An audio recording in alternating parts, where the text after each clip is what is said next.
નમસ્કાર શ્રી કૈલાસ વિદ્યાલયની YouTube ચેનલમાં આજના અંગ્રેજી વિષયના લેક્ચરમાં હું ધર્મેશ રાઠોડ આપ સર્વે વિદ્યાર્થી મિત્રો અને વાલીગણનું હાર્દિક સ્વાગત કરું છું।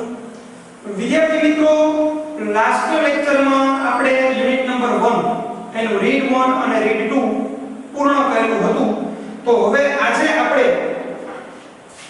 Standard 12 subject English unit number 2 page number 11 પર તમને આપેલું છે, જેનું ટાઇટલ છે એનું રીડ 1। બરાબર, આપણને ખબર છે કે ભાઈ યુનિટ 2 માં રીડ 1 અને રીડ 2 આવે છે, તો અત્યારે આપણે જોશું રીડ 1, જેનું ટાઇટલ છે અનફોરગેટેબલ વોલ્ટ ડિઝની। અનફોરગેટેબલ, અવિસ્મરણીય, ભૂલી ન શકાય તેવું। અને વોલ્ટ ડિઝની એ એક વ્યક્તિનું નામ છે। અવિસ્મરણીય વોલ્ટ ડિઝની, આવું ટાઇટલ આપણને આ પાઠનું આપેલું છે।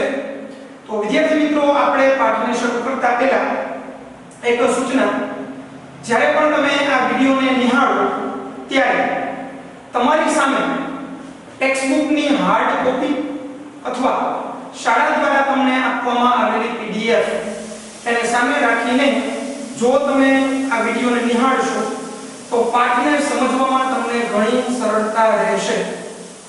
પાઠને શરૂ કરતા પહેલા વિદ્યાર્થી મિત્રો, આપણે પાઠનો પરિચય, પાઠની પ્રસ્તાવના અને ઇન્ટ્રોડક્શન જોઈએ। પાઠમાં નામ આપ્યું વોલ્ટ ડિઝની। તો વિદ્યાર્થી મિત્રો, મિકી માઉસ, ડોનાલ્ડ ડક, આવા જે કાર્ટૂન કેરેક્ટર, આવા જે કાર્ટૂન જે છે એની સિરિયલો, એના ફિલ્મો આપણે જોયેલા છે। તો ઈ જે મિકી માઉસ, ડોનાલ્ડ ડક જેવા કાર્ટૂનના સર્જક અને ડિઝનીલેન્ડ નામની એક જગ્યા જે આપણે એના વિશે સાંભળ્યું હશે, તો ઈ જગ્યાના સર્જક એટલે બીજું કોઈ નહીં પણ આ વોલ્ટ ડિઝની। આપણી સમક્ષ મિકી માઉસનું ડ્રોઈંગ રાખનાર, ઈ કાર્ટૂન રાખનાર ડિઝનીલેન્ડ નામની જગ્યા કે જે નાની ઉંમરનો વ્યક્તિ હોય, યુવાન હોય કે વૃદ્ધ હોય, એને ગમે।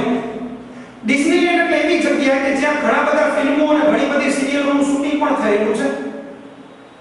મિની સ્વર્ગ, બરાબર, નાનકડું સ્વર્ગ એવું તમે કહી શકો। આવી સરસ મજાની ડિઝનીલેન્ડ નામની જગ્યા, એના સર્જક એ પણ આ વોલ્ટ ડિઝની છે। વિદ્યાર્થી મિત્રો, આ પાઠની અંદર આપણે વોલ્ટ ડિઝનીનો સંઘર્ષ જોવાનો છે કે કેટલા સંઘર્ષ પછી વોલ્ટ ડિઝની છે અહીંયા સુધી પહોંચી શક્યા। આ પાઠની અંદર આપણને જીવન ગાથા આપેલી છે વોલ્ટ ડિઝનીની। શૂન્યથી એને શરૂઆત કરી અને સફળતાના શિખરો જે એને સર કર્યા, એની જે આખી કહાની છે, એનો જે આખો સંઘર્ષ છે, એ આપણને આ પાઠની અંદર આપેલો છે। તો હવે આપણે પાઠને શબ્દસહ ભાષાંતર સાથે જોઈએ છીએ। પેજ નંબર 11 ઉપર યુનિટ નંબર 2 એનું રીડ 1, અનફોરગેટેબલ વોલ્ટ ડિઝની, અવિસ્મરણીય વોલ્ટ ડિઝની। રોય ડિઝની જે છે એવું નામ તમને આપેલું છે। પાઠનું ટાઇટલ પૂરું થાય જમણી સાઈડની કોર્નરમાં તમને આપેલું છે રોય ડિઝની। વિદ્યાર્થી મિત્રો, આ એના લેખક છે રોય ડિઝની, અને આમાં પણ ડિઝની એવો શબ્દ આવ્યો, વોલ્ટના નામની પાછળ પણ ડિઝની એવો શબ્દ આવ્યો। તો આના ઉપરથી આપણે સમજી શકીએ કે આ બંને ભાઈઓ છે। વોલ્ટ છે એ નાનો ભાઈ છે, જ્યારે રોય ડિઝની જે છે એ એમના મોટા ભાઈ છે। તો રોય ડિઝની પોતાના ભાઈના જીવનનો સંઘર્ષ પોતાના શબ્દોમાં અહીંયા લખે છે, બરાબર। જોઈએ આપણે પાઠ। My brother Walt is no more. My brother, મારો ભાઈ, વોલ્ટ એટલે કે વોલ્ટ, ઇઝ નો મોર, હયાત નથી, મતલબ મૃત્યુ પામ્યો છે। મારો ભાઈ વોલ્ટ હયાત નથી, મૃત્યુ પામ્યો છે। Yet his influence lingers like a living presence over the studio. Yet, તેમ છતાં his influence, તેની અસર, lingers, ના પર પ્રભાવ હોવો, lingers, ના પર પ્રભાવ હોવો, like, ની જેમ, living presence, જીવંત છાપ, over the studio એટલે કે સ્ટુડિયો ઉપર। મારો ભાઈ પણ હયાત નથી, તેમ છતાં તેની છાપની અસર એ અસરનો પ્રભાવ આજે પણ સ્ટુડિયોમાં જોવા મળે છે. where he turned out the cartoons, nature films and feature movies. where કે જ્યાં he તે turned out ના તરફ વળ્યો, turn out ના તરફ વળવું ભૂતકાળનું રૂપ છે, ના તરફ વળ્યો, કાર્ટૂન્સ એટલે કે કાર્ટૂન, નેચર ફિલ્મ્સ કુદરત ઉપર આધારિત ફિલ્મો, ફીચર મૂવીઝ લાક્ષણિક ફિલ્મો કે જ્યાં કે ક્યાં તો કે સ્ટુડિયોમાં, ઈ સ્ટુડિયોમાંથી ઈ સ્ટુડિયો જે હતો ત્યાંથી વોલ્ટ કાર્ટૂનો, કુદરત ઉપર આધારિત ફિલ્મો અને લાક્ષણિક ફિલ્મો તરફ વળ્યા હતા. that made him known and loved around the world. that કે જેણે made him તેને બનાવ્યા, known જાણીતા, and loved ચાહીતા, around the world એટલે સમગ્ર વિશ્વમાં, કે જેણે વોલ્ટને સમગ્ર વિશ્વમાં ચાહીતા પણ બનાવ્યા અને જાણીતા પણ બનાવ્યા. કે જેણે એટલે કોણે તો કે કાર્ટૂન હોય, નેચર ફિલ્મ હોય અને ફીચર મૂવીઝ. આના દ્વારા જ વોલ્ટ છે સમગ્ર દુનિયાની અંદર જાણીતા બન્યા, સમગ્ર દુનિયાના લોકો ઓળખતા થયા કે વોલ્ટ ડિઝની નામનો પણ કોઈ વ્યક્તિ દુનિયામાં થઈ ગયો. even now as I walk around the studio crew, even now જો કે અત્યારે as જેવો I walk હું ચાલું છું, around આસપાસ આજુબાજુ, the studio crew એટલે કે સ્ટુડિયોની જગ્યા, સ્ટુડિયોનું સ્થાન. આજે પણ હું જ્યારે પણ સ્ટુડિયોનું સ્થાન, સ્ટુડિયોની જગ્યા એની આજુબાજુમાં ચાલું છું. હું એટલે કોણ હોય તો કે રોય ડિઝની પોતે. જ્યાં જ્યાં પણ પાઠમાં આઈ સર્વનામનો પ્રયોગ થયેલો છે એ રોય ડિઝની માટે છે અને હી સર્વનામનો પ્રયોગ થયેલો છે એ વોલ્ટ ડિઝની માટે છે. તો આ વસ્તુ પણ ધ્યાનમાં રાખજો. I half expect to encounter that tall country boy figure. મને half expect અડધી આશા રાખું છું, half એટલે અડધી, expect એટલે આશા રાખવી, અડધી આશા રાખું છું to encounter મળવાની, that tall પેલા ઊંચા, country boy figure એટલે કે પાતળું શરીર ધરાવતો છોકરો. રોય ડિઝની શું કહે છે, આજે પણ જ્યારે હું સ્ટુડિયોના સ્થાનની આજુબાજુમાં ચક્કર લગાવતો હોઉં ત્યારે મને અડધી એવી આશા જાગતી હોય કે પેલો ઊંચી હાઈટ વાળો અને પાતળું શરીરનો બાંધો ધરાવતો છોકરો એને મળતો હોય. એટલે કોનું વર્ણન? Volt ડિઝનીનું. Head bowed in thought about some new project. Head એટલે માથું, મસ્તક, bowed ઝૂકેલું હોય, નમેલું હોય, in thought વિચારોમાં, about ના વિશે, new project નવો પ્રોજેક્ટ, નવા પ્રોજેક્ટના વિચારોમાં એનું મસ્તક ઝૂકેલું હોય. Volt was so much the driving force behind all we did. Volt એટલે કે વોલ્ટ, was હતો, so much ખૂબ જ, ડ્રાઇવિંગ ફોર્સ એટલે કે ચાલક બળ અથવા તો પ્રેરક બળ, behind પાછળ, all બધું, we did અમે કરી શક્યા, અમે બધું કરી શક્યા, અમે જે કંઈ પણ કરી શક્યા એની પાછળનું પ્રેરક બળ, એની પાછળનું ચાલક બળ જો કોઈ પણ હોય તો એ વોલ્ટ ડિઝની હતો. આવું રોય ડિઝની કહે છે. From making movies to building Disneyland. From એટલે થી, making એટલે બનાવવું, movies એટલે ચલચિત્રો અથવા ફિલ્મો, to building બાંધવું, Disneyland એટલે ડિઝનીલેન્ડ. ચલચિત્રો બનાવવા, ફિલ્મો બનાવવાથી લઈ અને ડિઝનીલેન્ડ બાંધવું ત્યાં સુધી અમે જે કંઈ પણ કર્યું એની પાછળનું પ્રેરક બળ, ચાલક બળ મારો ભાઈ વોલ્ટ હતો. That people constantly mention his name as if he were still alive. That એટલે કે people લોકો constantly સતત mention ઉલ્લેખ કરવો, his name તેના નામનો, લોકો સતત તેના નામનો ઉલ્લેખ કરે છે as if જાણે કે he were તે હોય still હજી સુધી alive જીવંત કે જીવિત, જાણે કે વોલ્ટ હજી સુધી જીવિત હોય, જીવંત હોય એની જેમ લોકો સતત તેના નામનો ઉલ્લેખ કરે છે.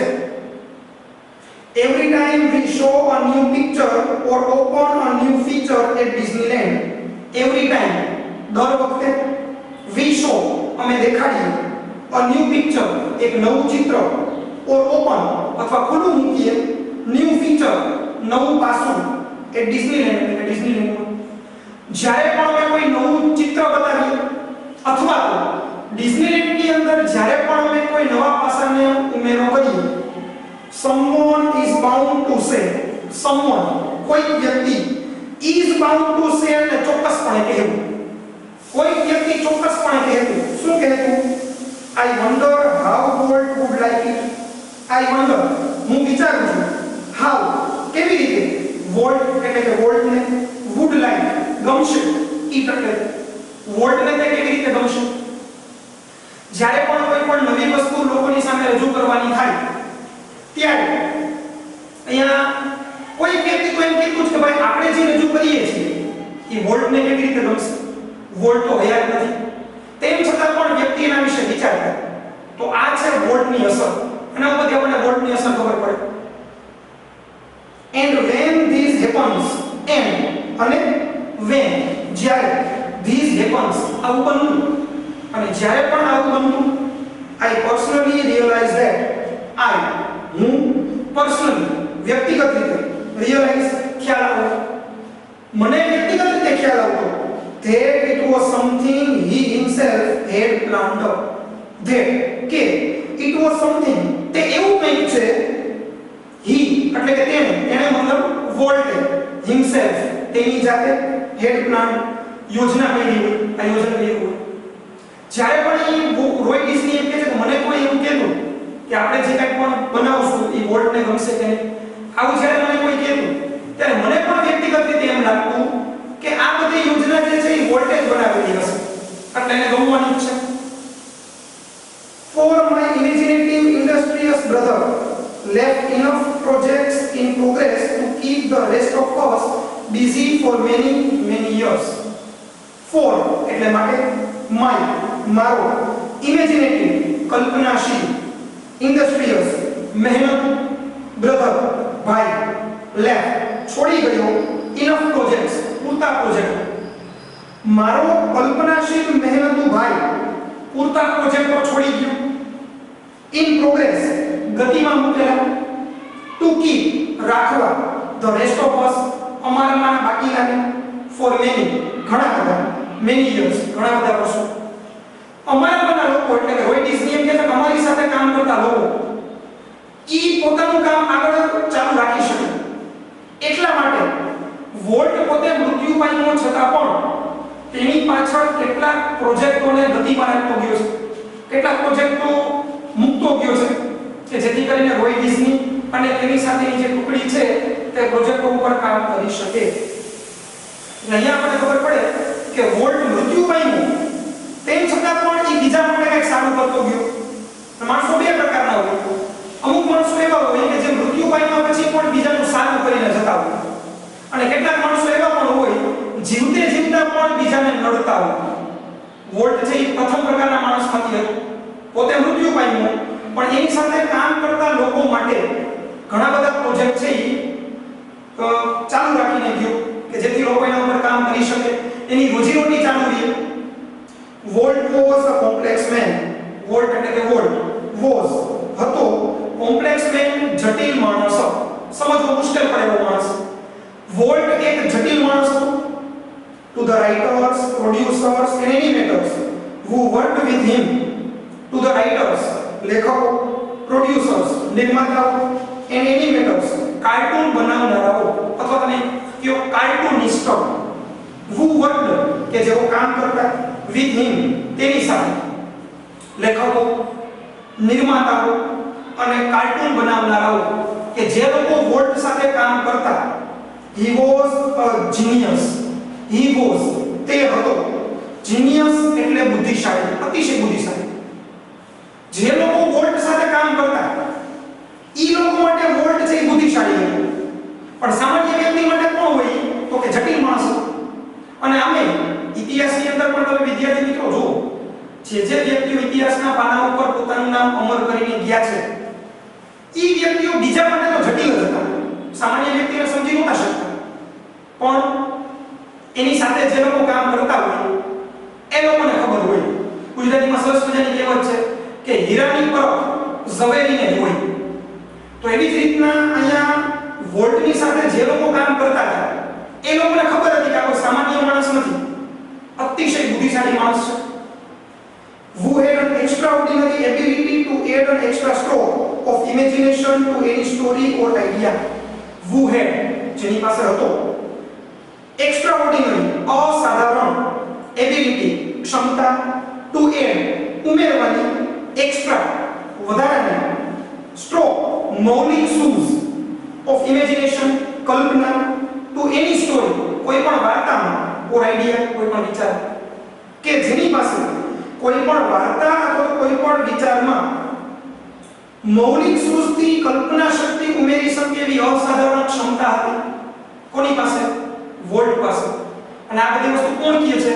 તો કે જે લોકો વોલ્ટની સાથે કામ કરતા હતા એવા રાઇટર્સો, એનિમેટર્સો અને કાર્ટૂનિસ્ટો, એ લોકો એમ કહે છે કે વોલ્ટ પાસે આવી એક ક્ષમતા હતી કે કોઈ પણ સામાન્ય બાબત હોય, સામાન્ય વિચાર હોય, તોય એ પોતાની મૌલિક સૃષ્ટિ દ્વારા, પોતાની કલ્પના દ્વારા ઈ સામાન્ય વાત કે સામાન્ય વિચારને પણ અસામાન્ય બનાવી શકે.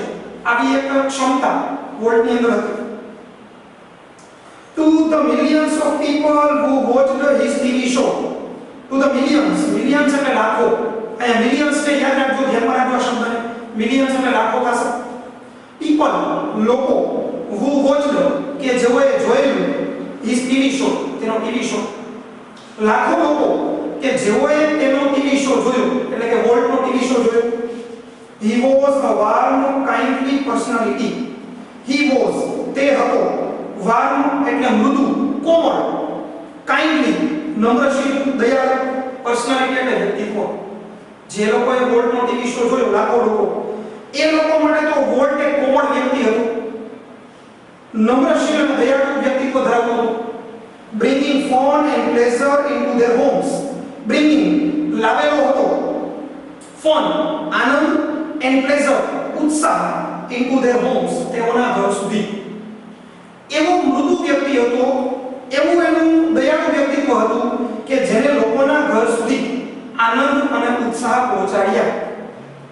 To the bankers who financed us, to the bankers એટલે કે બેંકના અધિકારીઓ, who કે જેણે financed આર્થિક સહાય કરી, ફાઇનાન્સ એટલે આર્થિક સહાય કરવી, આ ભૂતકાળનું રૂપ છે, આર્થિક સહાય કરી, us અમને, બેંકના અધિકારીઓ કે જેણે અમને આર્થિક સહાય કરી. I am sure he seemed like a wild man. I am sure, મને ખાતરી છે, he seemed તે લાગતો હતો, જણાતો હતો, like એટલે જેવું. wild man એટલે આમ તો જંગલી માણસ થાય, પણ અહીંયા લેવાનું છે આપણે જોખમ લેનારો. જે બેંકના અધિકારીઓ પાસેથી અમે આર્થિક સહાય લીધી, એટલે બેંકમાંથી આપણે લોન પણ લીધેલી હશે, એવું આના પરથી આપણને ધ્યાનમાં આવે. તો એ બેંકના અધિકારીઓ વોલ્ટને કેવો વ્યક્તિ સમજતા હતા? જોખમ લેનારો વ્યક્તિ. હેલ્પેન ફોર બેન્કરપ્સી, હેલ્પેન ઉધાર ચૂકવવા, હેલ્પેન એટલે ઉધાર ચૂકવવા, ફોર માટે, બેન્કરપ્સી એટલે થશે આર્થિક નિષ્ફળતા અથવા નાદારી. ઉધાર ચૂકવવા માટે નાદારી નોંધાવશે, ઉધાર ચૂકવવા માટે આર્થિક નિષ્ફળતા નોંધાવશે. આવો વ્યક્તિ લાગતો હતો બેંકના અધિકારીઓને. ટુ મી મારા માટે. He was my amazing kid brother. He was તે હતો, my મારો, amazing અદ્ભુત, kid brother લંગોટિયો ભાઈ. kid એટલે લંગોટિયો, નાનો પણ કહી શકો છો. મારા માટે તો તે મારો લંગોટિયો નાનો ભાઈ હતો. Full of impractical dreams that he made come true. Full of થી ભરેલો, impractical dreams અતાર્કિક સપનાઓ, બિન વ્યવહારુ સપનાઓ, that કે જેને he made તેને બનાવ્યા, come true એટલે વાસ્તવિક. રોય ડિસ્ની પોતાની વાત કરે છે કે મારા માટે તો ઈ મારો નાનો લંગોટિયો ભાઈ એટલે કે વોલ્ટ. સપના કેવા જોતો? તો કે બિન તાર્કિક, બિન વ્યવહારુ સપના જોતો, પણ એ બિન વ્યવહારુ સપનાઓને એને વાસ્તવિક કરીને બતાવ્યા. અને એટલા માટે થઈ તો વોલ્ટનો પાઠ આપણે ભણીએ છીએ, બરાબર. બિન વ્યવહારુ સપના જોવે પણ એ સપનાને સાકારિત કરીને બતાવે. તો દુનિયામાં એવું ના થાય. સપના તો આપણે બધા જોતા હોય, પણ આપણા સપના ફિક્સ નથી હોતા ને. 365 દિવસ અને 365 સપનું, રોજ નવું સપનું આવે, બરાબર. કોઈ એક સપનું ફિક્સ તો હોય નહીં. પરિણામે આપણે કંઈ કરી નથી શકતા, પરિણામે કોઈ આપણને ઓળખતા નથી. અહીંયા વોલ્ટનું એવું નહોતું. બિન વ્યવહારુ સપના જોવે પણ એ સપનાઓને સાકારિત કરીને બતાવ્યા. તો વિદ્યાર્થી મિત્રો, અહીંયા વોલ્ટ ડિઝની વ્યક્તિત્વ એક જ છે, પણ અલગ અલગ વ્યક્તિ વ્યક્તિના મત પ્રમાણે વોલ્ટ છે અલગ અલગ છે. કેટલાક લોકોને વોલ્ટ જટિલ લાગતો હતો, એટલે કે સમજી જ ન શકાય એવો વ્યક્તિ લાગતો હતો. તો જે લોકો એની સાથે કામ કરતા હતા એવા લોકો માટે વોલ્ટ છે અતિશય બુદ્ધિશાળી વ્યક્તિ હતો. બેંકના અધિકારીઓ, તો બેંકના અધિકારીઓ માટે વોલ્ટ છે કેવો વ્યક્તિ હતો તો કે જે વ્યક્તિ નાદારી નોંધાવે, પૈસા લીધા પછી પૈસા ચૂકવે નહીં એવો વ્યક્તિ લાગતો હતો. છેલ્લે રોય ડિસ્નીએ પોતાની વાત કરી કે મારા માટે તો એ મારો લંગોટીયો નાનો ભાઈ છે, બિન વ્યવહારુ સપના જોયો અને પછી એને સાકારિત કરીને બતાવે. તો વિદ્યાર્થી મિત્રો, તમારું વ્યક્તિત્વ જે છે ઈ કેવું છે, ઈ તમારી સાથે રહેલા લોકો તમને કેટલા જજ કરી શકે છે, તમને કેટલા તમારું મૂલ્યાંકન કરી શકે છે, એના આધારે તમારું વ્યક્તિત્વ જે છે એ દરેક વ્યક્તિની સામે અલગ અલગ રીતે ઊભું થતું હોય છે. તો આજના આ વિડીયોમાં અહીંયા સુધી આપણે રાખીએ છીએ વિદ્યાર્થી મિત્રો. હવે જેટલું આપણે અત્યારે ચલાવેલું છે એટલું તમે વ્યવસ્થિત રીતે વિડીયો જોઈ લેજો. કાંઈ પણ પ્રકારની ક્વેરી હોય તો એને નોટ ડાઉન કરીને રાખજો.